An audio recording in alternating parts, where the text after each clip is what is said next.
Match জুড়ে ৭০% বল position, একের পর এক ২৩টি শট আর আক্রমণের অবিশ্বাস্য জয়। কিন্তু এত কিছুর পরও জালের দেখা পেলেন না রোমেলু লুকাকু ও কেভিন ডি ব্রুইনারা। লস অ্যাঞ্জেলেসের সোফি স্টেডিয়ামে বেলজিয়ামের সামনে যেন আস্ত এক দেয়াল হয়ে দাঁড়িয়েছিলেন ইরানের গোলরক্ষক আলীরেজা বেইরানভান্দ। তার দুর্দান্ত সব সেভে ইউরোপ পরাশক্তি বেলজিয়ামকে 0-0 গোলে রুখে দিয়ে এক ঐতিহাসিক পয়েন্ট আদায় করে নিল ইরান। ম্যাচের শুরু থেকেই বেলজিয়াম আক্রমণের ঝড় তোলে। প্রথম ৩ মিনিটেই ডি ব্রুইনার পাস থেকে গোল করার সুবর্ণ সুযোগ পান লুকাকু, তবে দ্রুত এগিয়ে এসে তা রুখে দেন ইরানি গোলকিপার। কিন্তু রক্ষণ সামলানোর মাঝেই ২৫ মিনিটে উল্টো বেলজিয়ামের জালে বল পাঠিয়ে দিয়েছিল ইরান।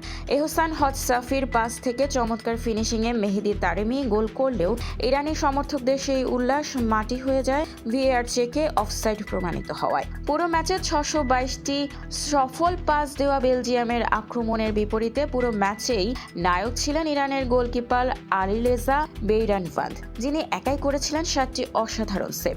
ম্যাচের ৬৬ মিনিটে বড় ধাক্কা খায় বেলজিয়াম। ইরানের মেহেদি তারিমিকে ফাউল করার অপরাধে সরাসরি লাল কার্ডে দেখে মাঠ ছাড়েন বেলজিয়ামের ডিফেন্ডার নাথান এনগয়। ফলে শেষ ২৪ মিনিট ১০ জনের দলে পরিণত হয় ইউরোপের এই জায়ান্টরা। ১০ জন নিয়ে খেললেও বেলজিয়াম তাদের আক্রমণ বজায় রেখেছিল, কিন্তু কোনো লাভ হয়নি।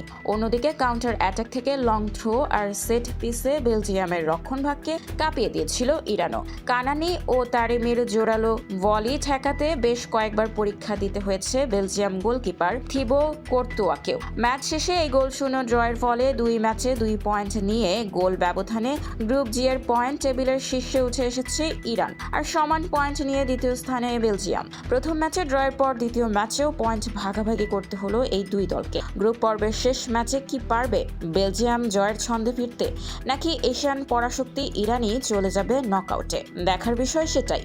স্পোর্টস ডেস্ক, খোলা কাগজ, ঢাকা।